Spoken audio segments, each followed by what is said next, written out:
mengakui aku baby blues, Mbak. Jujur. Aku waktu di rumah sakit berarti 2 hari itu aku sampai bilang, kenapa sih nangis terus? Iya, boleh sharing Om Tante. Nah, tadi Mbak Fiza menyampaikan bahwa support system dari suami juga penting nih. Nah, kalau misalkan support system dari suami ini bisa dalam bentuk apa sih Mbak gitu? Mungkin ada bapak-bapak yang nonton gitu kan, terus mau Ada punya kayaknya tuh anak Mbak, gitu. bapak-bapak ya. Beberapa nama-nama cowok itu berarti bapak-bapak gitu ya.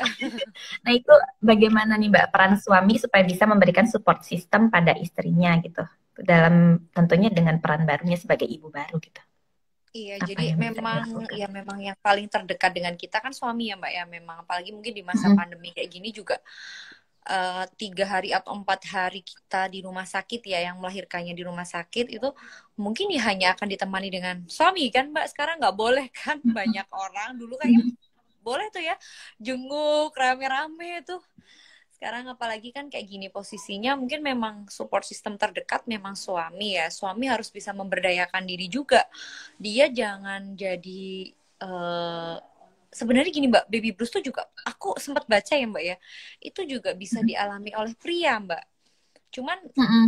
apa ya, kadarnya itu lebih rendah ya, mungkin ya kadarnya lebih rendah karena ya dia itu, aku bakalan jadi orang tua yang bisa memberikan nafkah untuk anak dan istriku dengan baik atau Mm-mm. tidak. Itu ada kecemasan-kecemasan seperti itu memang. Nah, Mm-mm. untuk suami sendiri perannya ketika seorang istri atau pasangannya mengalami baby blues ini, yang pertama yaitu memang harus apa ya, ibaratnya memberikan dukungan atau support secara positif ya, harus didengarkan ketika istrinya mengeluh. Misalkan dia mengeluh, aku capek gini, kayaknya hidup kok jadi berubah sekali. Dulu aku bisa pergi kemana-mana dengan bebasnya.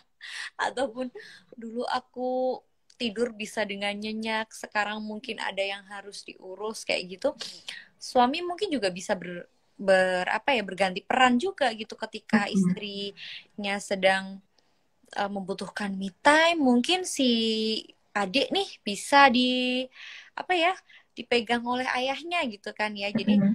bisa bergantian seperti itu. Nah, selain itu juga suami harus memberikan dorongan yang positif juga Mbak, bahwa kamu itu ibu yang baik, ibu yang terbaik untuk anak kita, dan kamu pasti bisa melalui tahap ini dengan baik pula gitu, supaya istri juga punya rasa semangat, punya rasa percaya diri kalau apa namanya, bondingku dengan anak, kedekatanku dengan anak, lekatanku dengan anak itu juga pasti bisa berjalan dengan baik gitu. Jadi suami memang di sini perannya aktif banget nih Mbak. Jangan sampai suami-suami malahan dia lebih ke kayak nggak mau dengerin, nggak percaya. Kan kadang ada yang nggak percaya loh Mbak.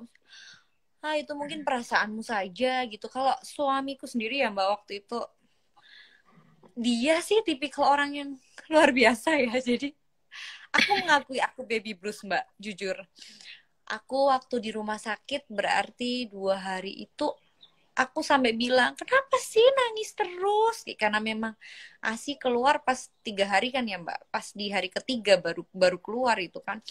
Kenapa sih nangis terus? Kan memang katanya bayi punya cadangan makanan tuh selama 3 hari ya. Mm-mm. Waktu Ya. pas 2 hari itu tuh aku sampai, kenapa sih nangis terus? Kenapa nggak ini sih, nggak diem kayak gitu? Kenapa gitu? Terus suami aku yang ngomong, ya nggak apa-apa, mungkin lagi pengen nangis, jangan ngasih support, udah semuanya tuh akan baik-baik aja. Yang penting kita jalani, kita yakin, kita udah dikasih kepercayaan sama Tuhan. Kita harus memberikan juga yang terbaik. Kamu yang semangat, kamu pasti bisa melalui ini dan aku akan selalu ada di samping kamu. Dia dulu bilangnya kayak gitu loh. Sedikit romantisnya saat itu aja sih. Kalau Mm-mm. sebelum-sebelumnya gak pernah romantis gitu. Jadi mungkin saat itu aja tuh bersyukur, bersyukur banget nih punya support system yang seperti itu, yang terutama suami ya, yang baik, yang Mm-mm. positif ibaratnya kayak gitu.